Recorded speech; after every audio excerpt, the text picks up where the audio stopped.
Pukul 19.15 Imamat pukul 19.15, jangan memutarbalikkan keadilan, jangan menunjukkan keberpihakan kepada orang miskin atau pilih kasih kepada orang besar, tetapi hakimilah sesamamu dengan adil.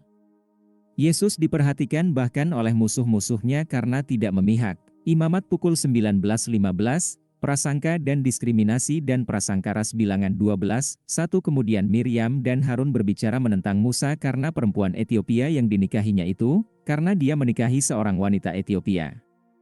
Akibatnya, Miriam menderita kusta, prasangka berdasarkan status sosial atau bias kekayaan dalam masalah hukum. Imamat pukul 19.15, jangan memutarbalikkan keadilan, jangan memihak kepada yang miskin atau pilih kasih kepada yang besar, tetapi hakimilah sesamamu dengan adil. Yesus diperhatikan bahkan oleh musuh-musuhnya karena tidak memihak. Lukas pukul 20.21 Kemudian mata-mata itu bertanya kepadanya, "Guru, kami tahu bahwa engkau berbicara dan mengajarkan apa yang benar, dan bahwa engkau tidak memihak, tetapi mengajarkan jalan Allah menurut kebenaran." Dan mereka yang melayani seperti Kristus harus memastikan bahwa mereka juga tidak melakukan apapun karena pilih kasih, tetapi tetap tidak memihak dalam berurusan dengan orang. 1 Timotius pukul 5.21 Aku menuntut kamu di hadapan Allah dan Kristus Yesus dan para malaikat pilihan, menuruti perintah ini dengan tidak memihak, dan jangan melakukan apapun karena pilih kasih.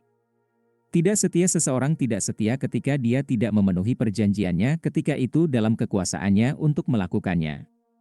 Misalnya, banyak yang mengucapkan sumpah pernikahan dengan mengatakan, sampai maut memisahkan kita, tetapi sebelum mati mereka akhirnya berhubungan seks dengan orang lain. Demikian juga, dalam perjanjian lama, Israel memiliki hubungan perjanjian dengan Tuhan, namun secara khas tidak setia pada perjanjiannya. Jadi, misalnya, dia berkata, seperti nenek moyang mereka, mereka tidak setia dan tidak setia, tidak pasti seperti busur yang cacat. Mazmur 78:57 atau pertimbangkan analogi pernikahan Tuhan dalam Yeremia 3:7-10 pada masa pemerintahan Raja Yosia, Tuhan berkata kepadaku, apakah kamu melihat apa yang dilakukan orang Israel yang tidak setia? Kembali kepadaku, tetapi dia tidak, dan saudara perempuannya yang tidak setia, Yehuda, melihatnya. Saya memberikan akta cerai kepada Israel yang tidak setia dan mengusirnya karena semua itu. Namun, saya melihat bahwa saudara perempuannya yang tidak setia, Yehuda, tidak takut, dia juga pergi dan berzina. Karena amoralitas Israel tidak begitu penting baginya, dia menajiskan negeri itu dan berzinah dengan batu dan kayu. Meskipun demikian, saudara perempuanmu yang tidak setia, Yehuda, tidak kembali kepadaku dengan sepenuh hatinya, tetapi hanya berpura-pura, demikianlah firman Tuhan. Karena itu, jika kamu bersumpah kepada Tuhan, Allahmu, jangan menunda untuk membayarnya, karena Tuhan, Allahmu, pasti akan menuntutnya darimu, dan kamu akan bersalah karena dosa. Ulangan pukul 23.21 Dan bagi mereka yang meminta maaf bahwa mereka hanya melakukan kesalahan, jangan biarkan mulut Anda membawa Anda ke dalam dosa. Dan jangan protes kepada utusan kuil, suara saya salah.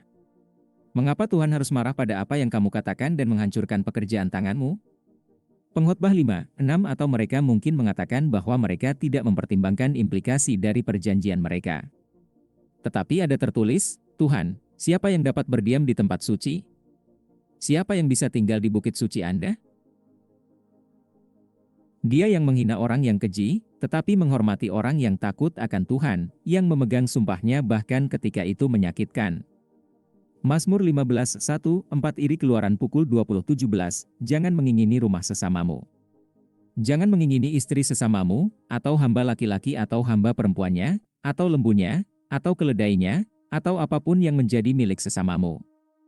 Amsal 23:17-18 Janganlah iri hati kepada orang-orang berdosa, tetapi giatlah selalu karena takut akan Tuhan. Sungguh, ada harapan masa depan bagimu, dan harapanmu tidak akan terputus. Kecemburuan adalah karakteristik dunia. Sebelum keselamatan, Paulus menggambarkan kondisi alami kita di mana kita juga bodoh, tidak taat, tertipu, dan diperbudak oleh segala macam nafsu dan kesenangan. Kita hidup dalam kedengkian dan iri hati, dibenci dan saling membenci. Titus 3, 3 orang miskin iri pada orang kaya, dan orang kaya iri pada orang kaya, dan tidak ada yang berpikir buruk tentang keinginan seperti itu. Tetapi Tuhan berkata bahwa iri pada sesamamu adalah dosa. Bahkan tidak memerlukan tindakan apapun untuk menjadi dosa. Orang tersebut akan dinilai hanya karena iri, hanya karena memiliki sikap. Jadi Paulus memperingatkan, tindakan natur dosa jelas, percabulan, kenajisan, dan pesta pora, penyembahan berhala dan sihir, kebencian, perselisihan, kecemburuan, amarah, ambisi egois, perselisihan, faksi, dan iri hati, mabuk-mabukan, pesta pora, dan memperingatkan kamu seperti sebelumnya, bahwa mereka yang hidup dengan cara ini tidak akan mendapat bagian dalam kerajaan Allah. Galatia 5, 19, 21 Pengakuan iman Tuhan Yesus Kristus. Saya mengakui dosa-dosa saya, dan saya bertobat dari dosa-dosa saya, dan saya mengakui Tuhan Yesus Kristus sebagai satu-satunya dan cukup juru selamat hidup saya, menulis nama saya dalam buku kehidupan. Kisah Para Rasul pukul 4:12 Tidak ada keselamatan di dalam orang lain, karena tidak ada nama lain di bawah kolong langit yang diberikan kepada manusia yang olehnya kita harus diselamatkan. Kisah Para Rasul pukul 4:12 Roma 10, 9, 10 yaitu, jika kamu mengaku dengan mulutmu bahwa Tuhan Yesus, dan percaya dalam hatimu, bahwa Allah telah membangkitkan dia dari antara orang mati, kamu akan diselamatkan. Karena dengan hati orang percaya kepada kebenaran, dan dengan mulut orang mengaku kepada keselamatan. Roma 10, 9, 10